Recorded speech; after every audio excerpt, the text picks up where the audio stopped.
Hello and welcome friends. Today we are going to do the unboxing and review of Samsung Galaxy A7.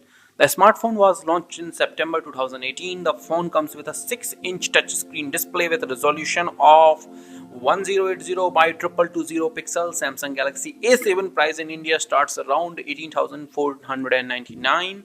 The Samsung Galaxy A7 is powered by 2.2 GHz octa-core processor and it comes with a 4 GB RAM. The phone packs 64 GB of internal storage and that can be expanded up to 512 GB via micro SD card. As far as the cameras are concerned, the rear camera of the Samsung Galaxy A7 is 24 megapixel, 8 megapixel and 5 megapixel. Yes, it is a triple camera at the rear. And when we talk about the selfie camera, it is a 24 megapixel 2.0 aperture, 26 wide, with a video resolution of 1080 fps, while in the rear camera the video is same by having a gyro EIS sensor.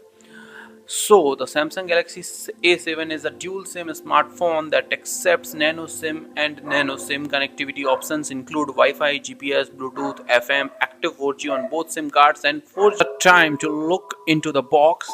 We can see it's a regular smartphone box which is having the details like the price, the build date and the features of the phone on the back side is mentioned on the top of the box. And we can see like the triple camera, infinity display, XYZ, and below we are seeing the IMEI details for the SIM card slots, and we are seeing it is mentioning first uses with Indian SIM cards only, that is this phone is compatible for Indian SIM cards. It is mentioned on the top as well, and on the front we are seeing this A7 name, and inside the box you can see it's a metal phone which is having 3 cameras at the rear and the flash. On the bottom of the phone we are seeing this charging input and the audio jack, and on the side we are seeing the SIM card slot. On the other side we are seeing this volume up and down button and the fingerprint sensor. Front is the front camera.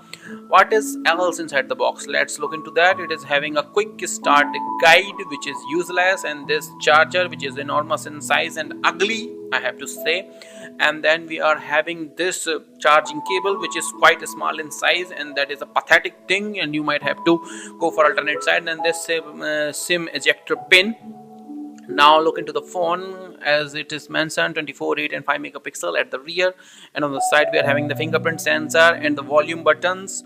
On the top we are seeing this receiver, and on the bottom we are seeing the 3.2 audio jack and the charger which is a regular charging input, not a type C charging input, which is quite pathetic considering the current scenarios. And this is having a very sleek design. Thank you for watching the video. Let me know how's the review.